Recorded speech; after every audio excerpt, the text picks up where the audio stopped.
মৰিয়নি পুখুৰীয়াত বন্যহস্তীৰ উপদ্ৰৱ নিশা ধাননি পথাৰত হাতী খেদিবলৈ হাতত টৰ্চ লৈ আহিল বিধায়ক ৰূপজ্যোতি কৰ্মী। শীতৰ আগমনৰ লগতে মৰিয়নি গিবন অভয়াৰণ্যৰ পৰা খাদ্যৰ সন্ধানত ওলাই আহি জলাঞ্চলত প্ৰৱেশ কৰে প্ৰায় ৩০জনীয়া এটা বনৰীয়া হাতীৰ জাক। মৰিয়নি বনাঞ্চলিক বিষয়াৰ কাৰ্যালয়ৰ অন্তৰ্গত পুখুৰীয়া অঞ্চলত যোৱা নিশাও বনৰীয়া হাতীৰ এটা জাকে প্ৰৱেশ কৰি ভালেকেইটা বাঁহগৃহ ভঁৰালৰ ভাঙি যোৱাৰ লগতে বাৰীৰ কল নাৰিকল খাই মূল্যৱান গছ-গছনি ভাঙি তহিলং কৰি যায়। সন্ধিয়া হোৱাৰ মাত্ৰকে পুনৰ হাতীৰ জাক বনাঞ্চলৰ পৰা জলাঞ্চলত প্ৰৱেশ কৰি পুখুৰীয়া গাঁৱৰ সীমিত সংখ্যক হলেও যি ধাননি পথাৰ আছিল তাত প্ৰৱেশ কৰে। বনকৰ্মী আৰু স্থানীয় লোকে হাতীৰ জাকটো খেদি পঠিয়াবলৈ অহৰহ চেষ্টা কৰি থকাৰ মাজতে খবৰ পাই উপস্থিত হয় স্থানীয় বিধায়ক ৰূপজ্যোতি কৰ্মী। হাতত টৰ্চ লৈ পথাৰত হাতী খেদিবলৈ যায় বিধায়ক ৰূপজ্যোতি কৰ্মী। মৰিয়নিৰ পৰা এছাম ৰিপৰ্ট।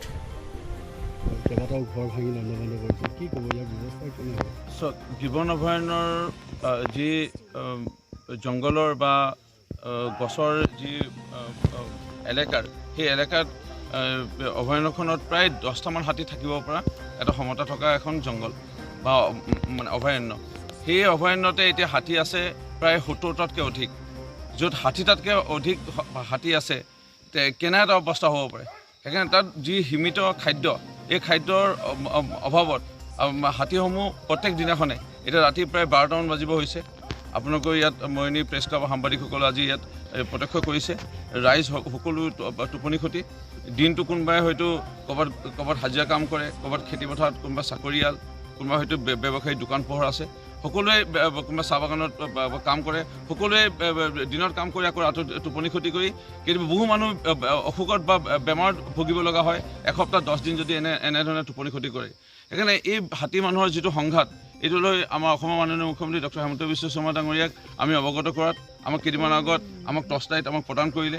ইয়াৰ লগতে যেতিয়া হাতী 3টা ট্ৰেইনে খুন্দিয়াই ৰাজধানী ট্ৰেইনে আঘাতপ্ৰাপ্ত কৰাৰ পিছত হাতীকেইটাৰ মৃত্যু হৈছিল।